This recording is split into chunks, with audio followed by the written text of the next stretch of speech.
오늘 함께 보실 하나님의 말씀은 마가복음 7장 24절에서 30절 말씀입니다.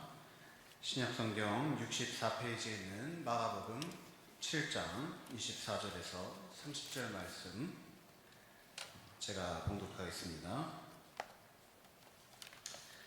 예수께서 일어나사 거기를 떠나 두로 지방으로 가서 한 집에 들어가 아무도 모르게 하시려 하나 숨길 수 없더라.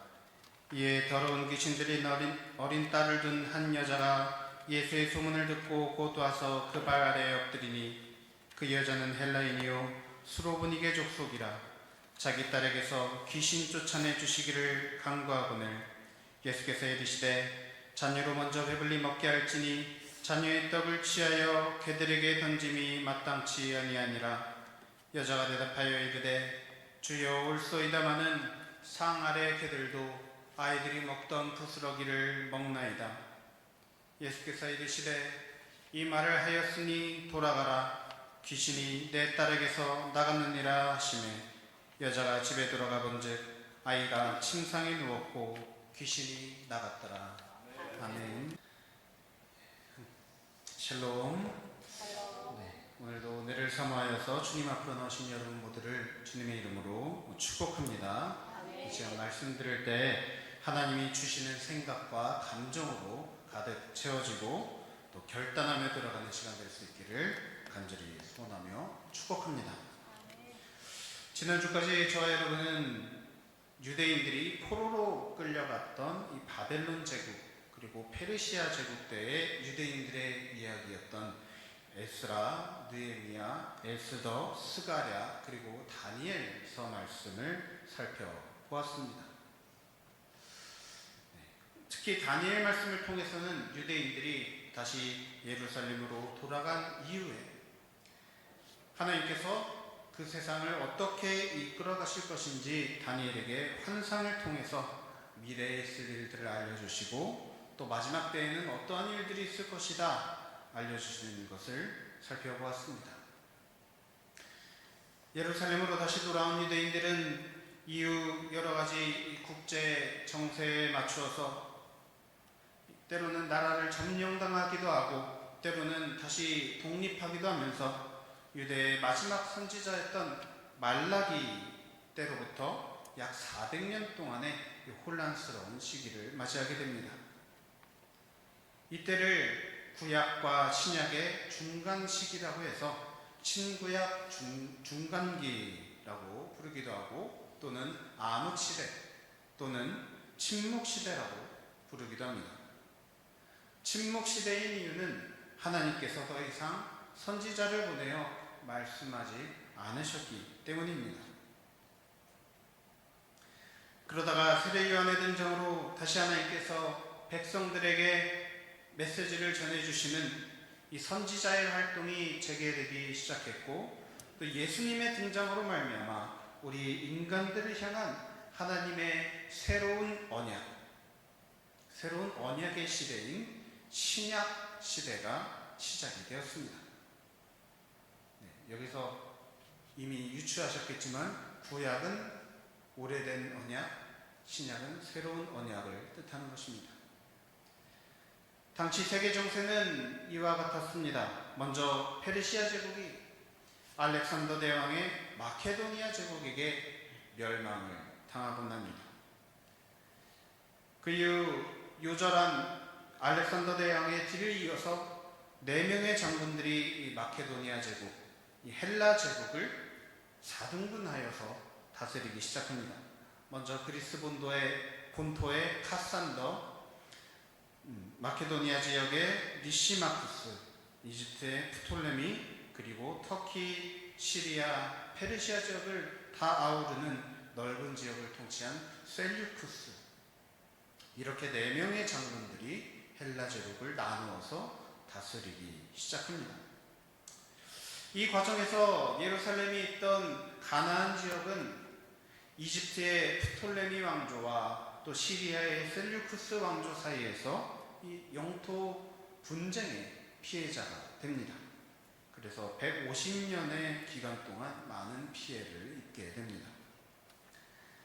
이때 꽤나 많은 유대인들이 이 전란을 피해서 유대 땅을 떠나 아시아와 또 그리스 각지로 이민을 가게 됩니다.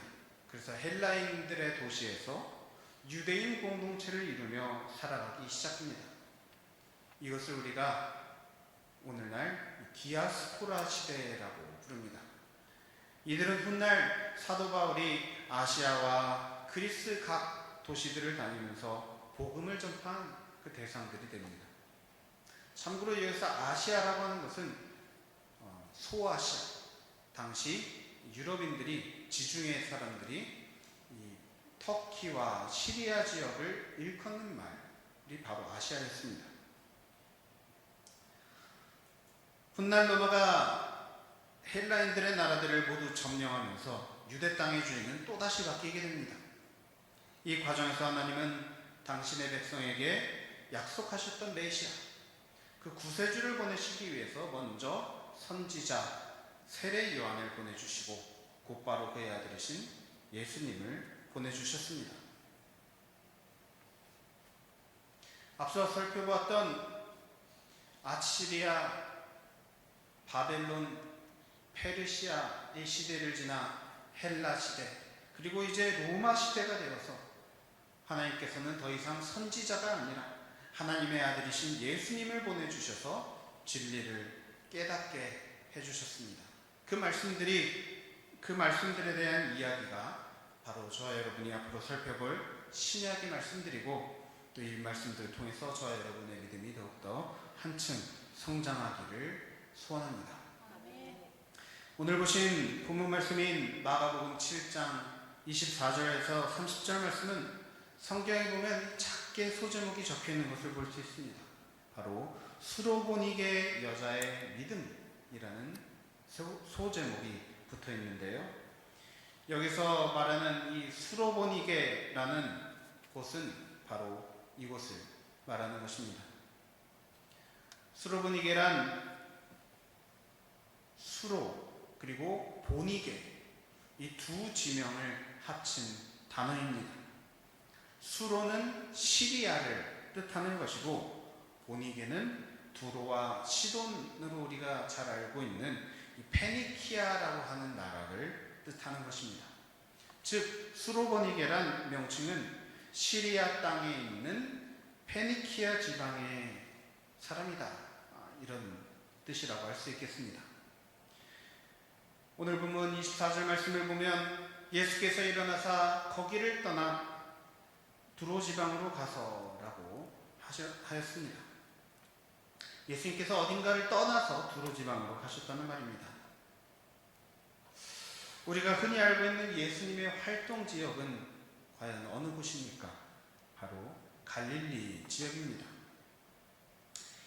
이 말씀이 등장하기 직전에 예수님이 활동하셨던 곳, 그 지역이 어디인가 하면 바로 저 갈릴리 옆에 붙어 있는 게네사렛이라고 하는 동네입니다.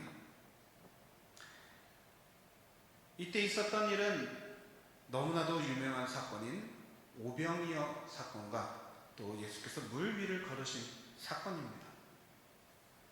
이러한 기적들을 베푸신 후에 얼마 안 있어서 예수님이 갑자기 이 유대인들의 땅을 넘어서 두로 지방으로 가셨다는 것입니다. 아까 보신 지도를 보시면 대략 상상해 보실 수 있는데, 이 갈릴리라고 하는 곳은 이제 안쪽에 위치한 호수입니다. 이 사진 말고, 저기 보시면은 이제 갈릴리 호수가 저쪽에 중간쯤에 위치해 있습니다. 거기서 이제 지중해 바다 쪽으로 있는 두로와 시돈이 있는 페니키아 지역으로 예수님께서 갑자기 건너가셨다는 것입니다. 저는 성경에서 이 장면을 읽으면서 상당히 의아해했습니다. 왜냐하면 예수님께서 그간 일하실 때는 주로 갈릴리 호수 주변의 도시들, 또 마을들을 위주로 다니시면서 사람들에게 말씀을 전해주시기도 하고 기적을 베푸시기도 했는데, 갑자기 이렇게 먼 곳을 가신 적이 없기 때문입니다. 예수님이 먼 길을 가셨을 때는 먼저는 세례 요한에게서 세례를 받고자 요단강을 따라 내려가서 세례를 받고 오신 일이나 또 예루살렘에 가신 일밖에 없는데, 안 그래도 예수님께서 그 전날 오병이어 기적을 베풀어 주시고 또 밤새 기도하시고 또 밤중에 폭풍에 무서워 떨고 있는 제자들에게 물 위를 걸어서, 제자들은 배를 타고 호수를 건너는데 예수님은 그 호수를 직접 걸어서 그렇게 호수를 건너가시면서 그런 일들을 행하시면서 정말로 피곤하셨을 텐데, 예수님은 갑자기 그 먼 길을, 게다가 유대 땅을 벗어나 외국으로 가셨다는 것입니다. 그곳에 가니 어떤 일이 있었습니까? 25절 말씀에 보면, 이에 더러운 귀신 들린 어린 딸을 둔 한 여자가 예수의 소문을 듣고 곧 와서 그 발 아래 엎드렸다라고 했습니다. 사실 따지고 보면 예수님이 이 수로보니게 지방인 두로에 가셨다라는 것부터가 매우 놀라운 일입니다. 왜냐하면 이 두로라고 하는 곳은, 이 페니키아라고 하는 곳은 당시 유대인들이 요즘 말로 정말로 극혐하는 곳이었기 때문입니다. 페니키아 민족은 고대 지중해 상권으로 움켜진 민족이었습니다. 그래서 그들이 사용했던 문자가 유럽 곳곳으로 퍼져서 오늘날 영어 알파벳의 어원이 되기도 하였습니다. 그러니까 같은 가나안 지역이지만 유대 이스라엘에 비해서 상당히 부유한 그런 나라였습니다. 문제는 이들이 이스라엘 백성들에게 꾸준히 영향력을 끼쳤다는 것입니다. 좋은 영향력일 때도 있었지만 대부분은 좋지 못한 영향력이었습니다. 예를 들자면 솔로몬이 성전을 지을 때 대부분의 목재를 바로 두로와 시돈에서 조달해 왔습니다. 성경에 보면 백향목이라고 하는 것을 레바논 두로 왕에게서 얻어왔다라고 했는데, 그 백향목이 오늘날 레바논 국기에 보면 있는 그 나무, 자료 화면은 준비 못했는데요, 그 나무가 바로 레바논의 백향목입니다. 그래서 이스라엘 백성들에게 도움이 되기도 했지만, 또 반대로 이스라엘이 우상 숭배하도록 아주 큰 영향력을 끼친 왕비 이세벨이라고 하는 왕비가 바로 페니키아의 시돈의 공주였습니다. 뿐만 아니라 아시리아 때로부터 이 바벨론 또 페르시아 이런 시기들을 지나면서 다른 나라들에 의해서 그 나라들이 두로와 시돈이 계속해서 지배를 당해오면서 심각한 혼혈이 진행이 되었고, 또 예수님 당시 유대인들은 그 이방인들을 아주 혐오하는 그런 문화를 갖고 있었기 때문에 이 페니키아 사람들, 수로보니게 사람들과는 전혀 아무런 교류를 갖지 않는 것이 일반적인 유대인들의 모습이었습니다. 그런 곳에 예수님은 과연 왜 가셨던 것일까요? 과연 무엇을 하러 그곳에 가셨을까요? 앞서 24절 말씀에서는 예수님께서 두로 지방으로 가서 한 집에 들어가 아무도 모르게 하시려 하나 숨길 수 없더라. 어느 집에 들어가셨다라고 했습니다. 누구의 집인지는 모르겠습니다. 하지만 분명 이방 땅인 이 두로에 사는 사람의 집이니까 이방인의 집이라는 것이 확실합니다. 그곳에 다른 누구도 아닌 유대인인 예수님이 들어가셨으니 소문이 날 수밖에 없었던 것입니다. 그곳에서 예수님은 다른 사람을 만나지 않았습니다. 예수님은 단 한 사람을 만나십니다. 누굽니까? 다름 아닌 바로 오늘 본문에 나온 한 여인. 26절 말씀은 그 여인에 대해서 이와 같이 말합니다. 그 여자는 헬라인이요 수로보니게 족속이라 자기 딸에게서 귀신 쫓아내 주시기를 간구하거늘. 당시 두로는 헬라인들이 많이 와서 지냈기 때문에 어쩌면 이 여인은 헬라인의 문화와 또 전통을 갖고 사는 사람이었을지 모릅니다. 또한 오늘 본문과 동일한 내용을 볼 수 있는 또 마태복음 15장 말씀에 보면 이 여인을 두고 가나안 여자라고 표현한 것을 봅니다.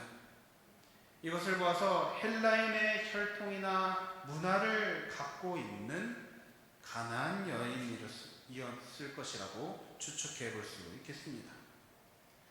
그녀가 헬라인이었다라는 것은 유대인들과 비교하자면은 아무래도 이 무역 도시, 이 지중해 무역을 담당하는 그런 도시에서 자란 그런 비교적 윤택한 삶을 누리고 있는 그런 사람들이었을 거라고 추측할 수 있습니다. 과연 가나안 나라 유대의 가나안 지역 갈릴리에서 온 목수 예수님에게서 두로 사람들이 얻을 것이라고 기대할 만한 것이 과연 무엇이었을까요?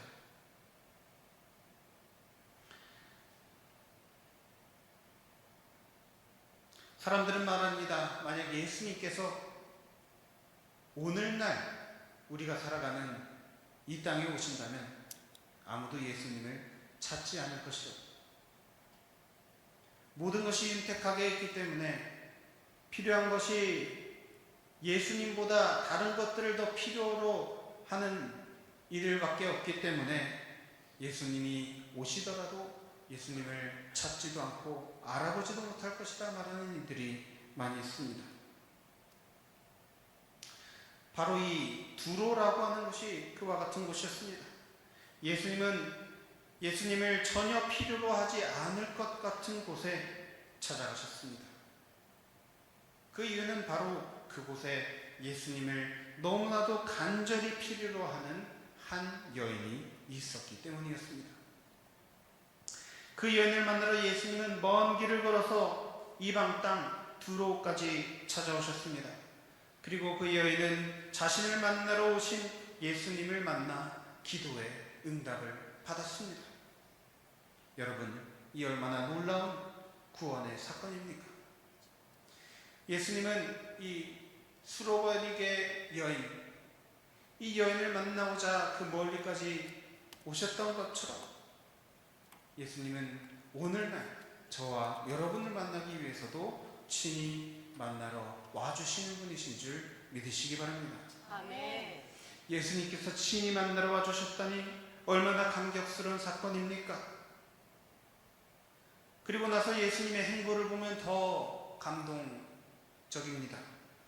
예수님은 이 일이 마치자마자 그 멀리까지 오셨으면 구경이라도 하고 가시지, 아니면은 그곳에서 다른 사람들, 다른 일들 좀 보고 가시지, 그 일이 마치자마자 곧바로 다시 갈릴리로 돌아가십니다.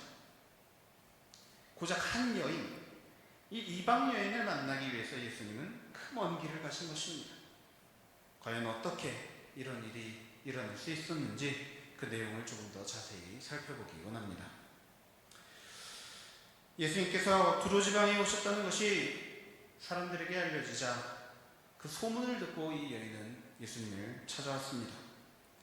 25절 말씀에 보면 예수의 소문을 듣고 곧 와서 그 발 아래에 엎드렸다라고 했습니다. 예수님의 소문을 듣자마자 곧 왔다라고 했습니다.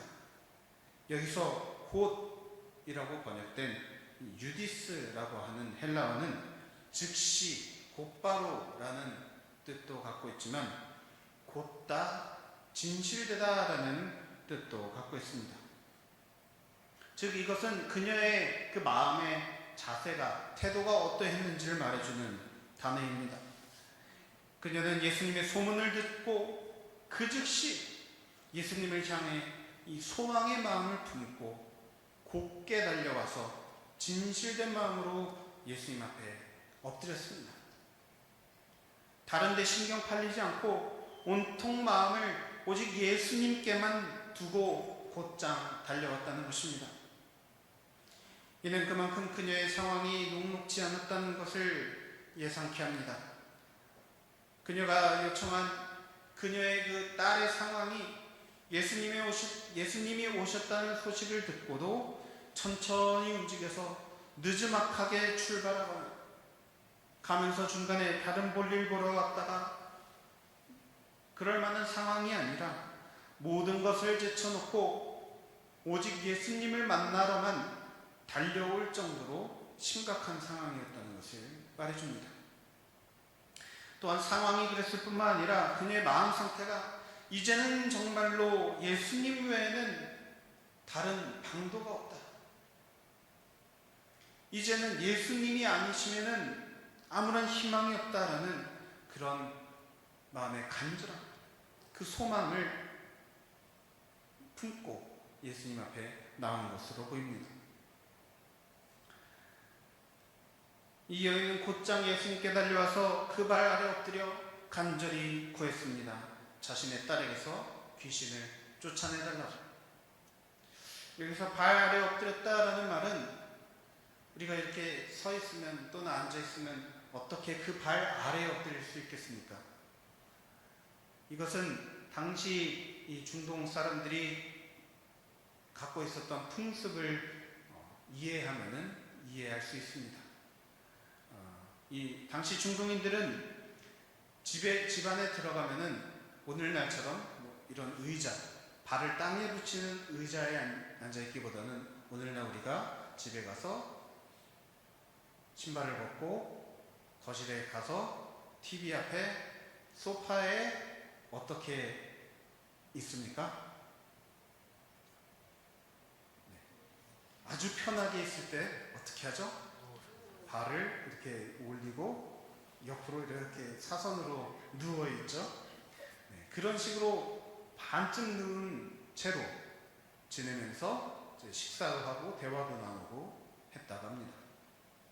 그렇기 때문에 발이 공중에 떠있는 상태이기 때문에 그 발 아래에 엎드릴 수 있었다라고 하는 것입니다. 그런데 이 장면을 마태복음 15장 22절 말씀에선 아주 자세하고 비장하게 묘사합니다. 소리질러 이르되 주 다윗의 자손이여 나를 불쌍히 여기소서 내 딸이 흉악하게 귀신 들렸나이다 하되 나를 불쌍히 여기소서 하면서 예수님께 소리를 질렀다 하였습니다. 마태복음 본문에서 소리를 질렀다라고 하는 말과 마가복음 본문에서 그 발 아래 엎드렸다라고 하는 말은 사실상 같은 것을 말하는 것입니다. 그것은 바로 예수님이 아니면 안 됩니다. 오직 예수님만 하실 수 있습니다. 라는 간절함을 보여준 것이라고 할 수 있습니다. 또한 이 발 아래 엎드렸다라고 하는 것은 이 겸손을 뜻하는 것입니다. 그 당시 그렇게 발 아래 엎드리는 것은 하인이나 종 같은 자들만이 주인의 발 아래 엎드리고는 했는데 이처럼 아무 관계도 아닌 사람이 예수님께 나와서 발 아래 엎드렸다는 것은 정말로 이 자존심이고 뭐고 전부 다 내버리고 예수님이 아니면 안 됩니다.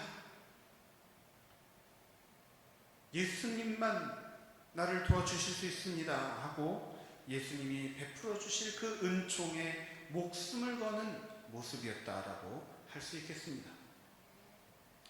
그녀의 간절한 그 모습, 또 그 간절한 기도를 들으시고 예수님은 과연 어떻게 답하셨을까요?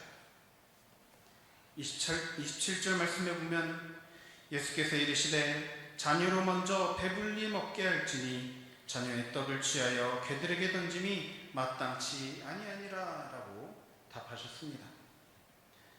이것을 이 마태복음 본문에 보면 예수님이 이런 답변을 하신 것을 볼 수 있습니다. 나는 이스라엘 집에 잃어버린 양 외에는 다른 데로 보내심을 받지 아니하였노라.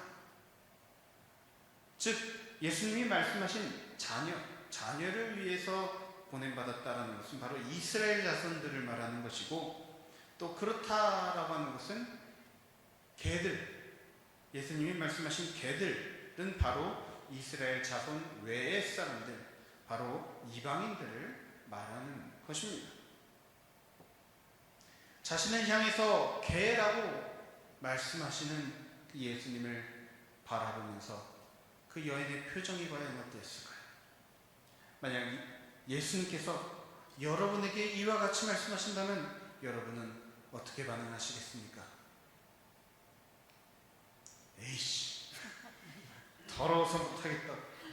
지가 선지자면 선지자지. 그래봤자 사람인데 하나님의 아들이라고? 나를 이처럼 개처럼 여기면 기분 더러워서 어떻게 참겠냐며 마구 화내지 않았겠습니까? 그런데 그 말을 직접 들은 이 수로보니게 여인의 대답은 과연 무엇이었을까요?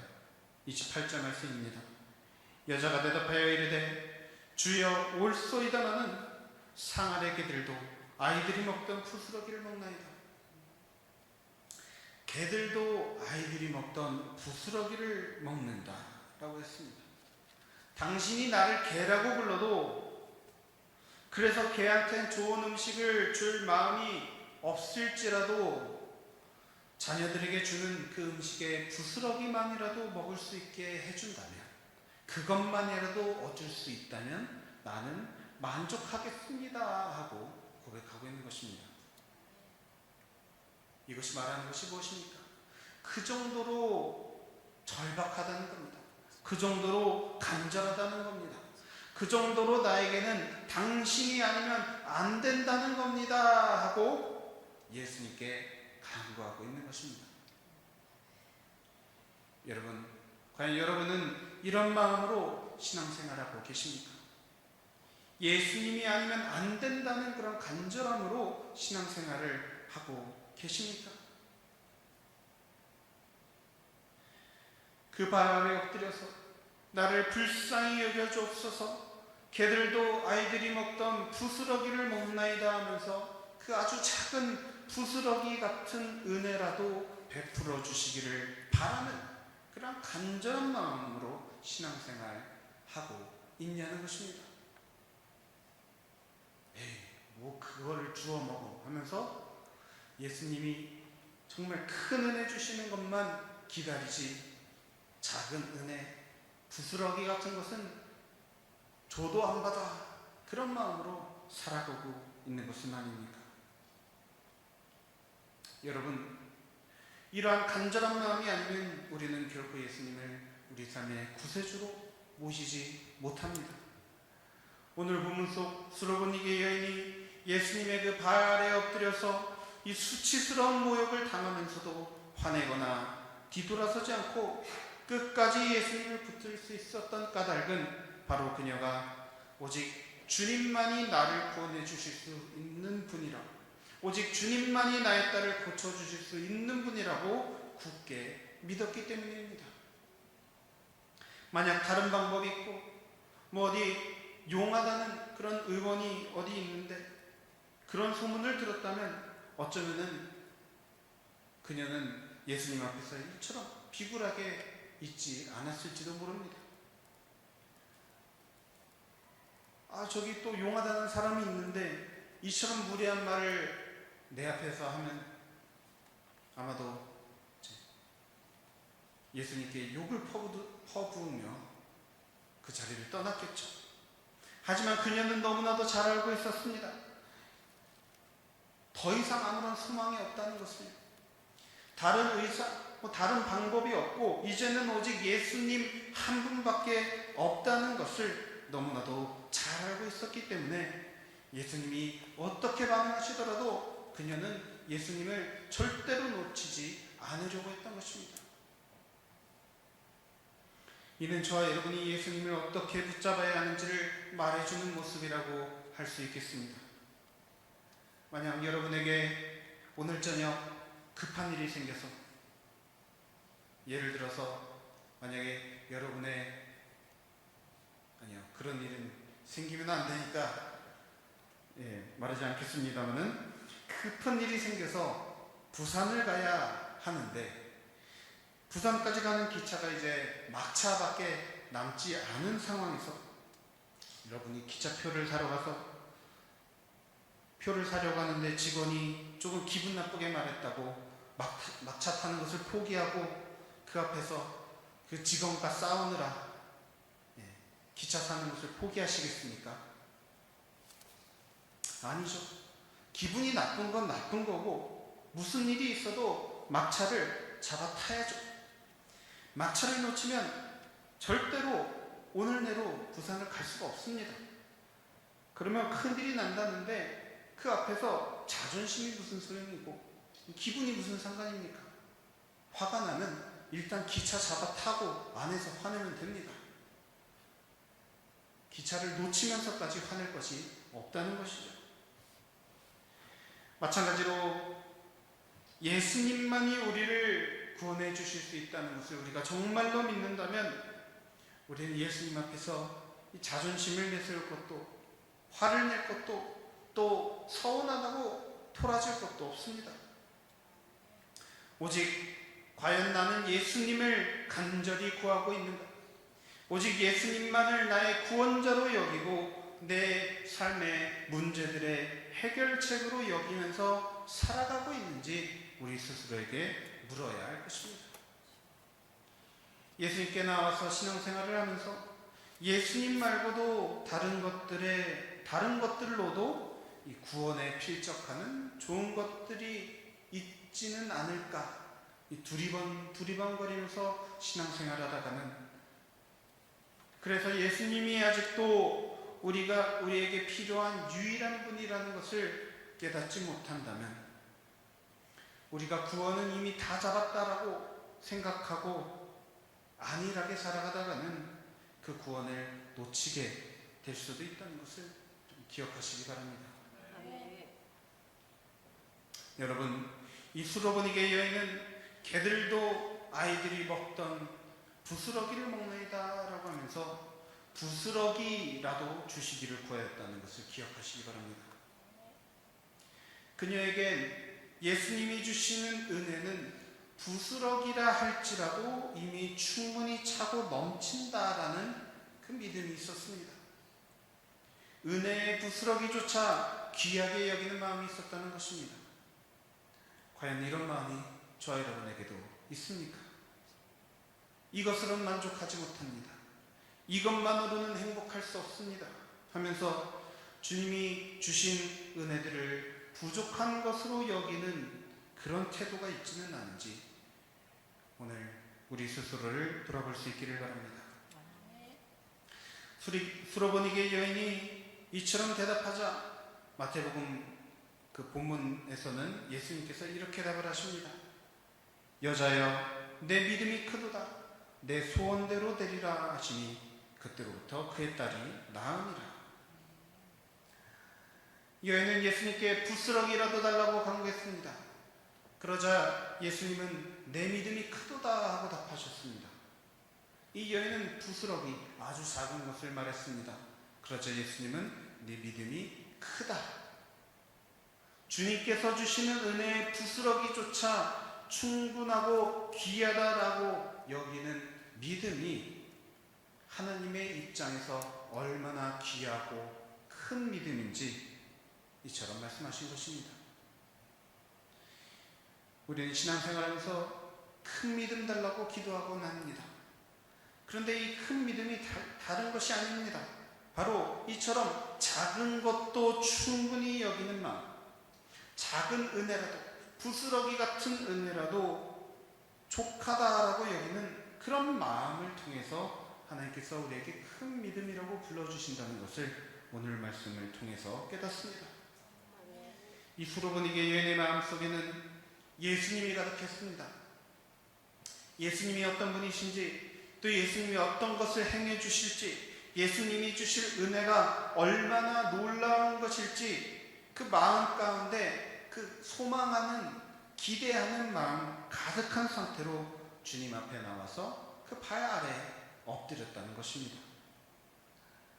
부디 바라옵기는 저와 여러분 또한 주님 앞으로 나올 때 우리의 이 마음 속에 다른 것을 구하는 것이 아닙니다.